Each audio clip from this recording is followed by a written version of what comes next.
Hello everyone, I really hope you're doing well. Thought I'd better do a video, I haven't done one for a while. And I noticed that I'd been talking to a lot of clients about coping, how we are coping with this whole thing that's going on. I know the world's obviously gone a bit mad at the moment and a lot of people are affected.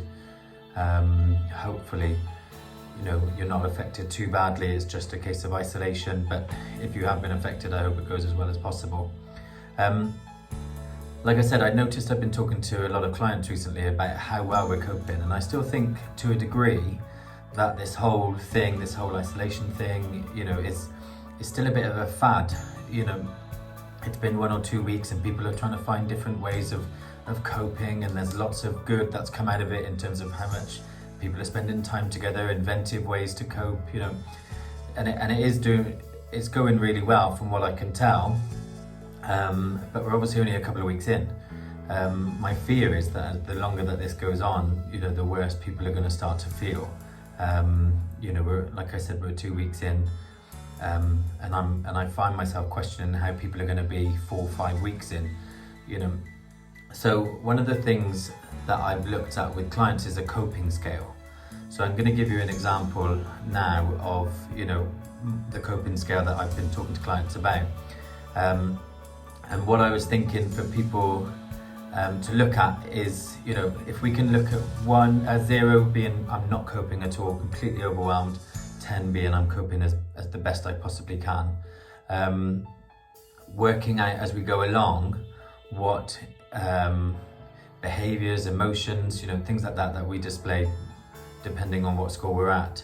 So what I've been asking clients to do is that every morning, every afternoon and every evening, so 3 times a day, we check in with ourselves. We ask us, if I was scaling it, where would I put it? And then what I'm asking them to do is to write it down in terms of identifying what that actually looks like. So I put 4 bits down, you'll see on the scale now, I put 4 bits down. So asking myself, how am I feeling emotionally? What's going on with me physically? What's going on with my body? Can I feel anything? Internally, all that sort of stuff. What behaviours am I showing, and what thoughts am I having? So looking at it, as you can see through the photos, that actually getting them down to emotionally ranging them from completely overwhelmed, powerless, all the way up to feeling completely content and energetic and all that sort of stuff. Physically, look at what's going on with your body. It's so important that we understand what's going on with our body and how we feel. Behaviours, how we are displaying ourselves, what's going on, how we're interacting with the people. I've spoken to a few clients this week that noticed that they're snapping at their kids a lot.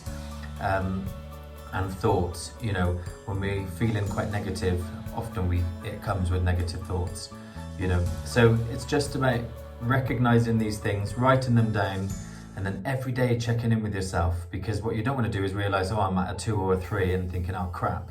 You want to notice that you're sliding down the scale if that's what happens, or notice that you're sliding up the scale and, thinking, how can I maintain that?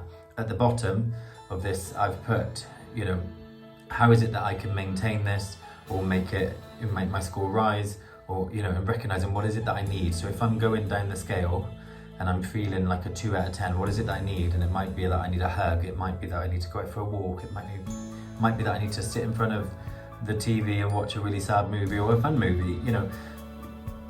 Identify what it is that you need in order to help. What I'm going to do is I'm going to put the template of this below in the comment section, and that's for Facebook. And also I'm going to put the feelings wheel that I use with a lot of clients. That'll also be there. Feel free to take them, print them off, and see how you get on. I recommend doing the coping scale for most people in your family. Get everybody to sit down and start identifying. You don't have to do it in one go, do it as you're going along. But just once you've done it, it's done then, and then you can just go, oh, no, I feel a 5, and you know what that feels like. But if your whole family does it, because a 5 for you might be very different for me.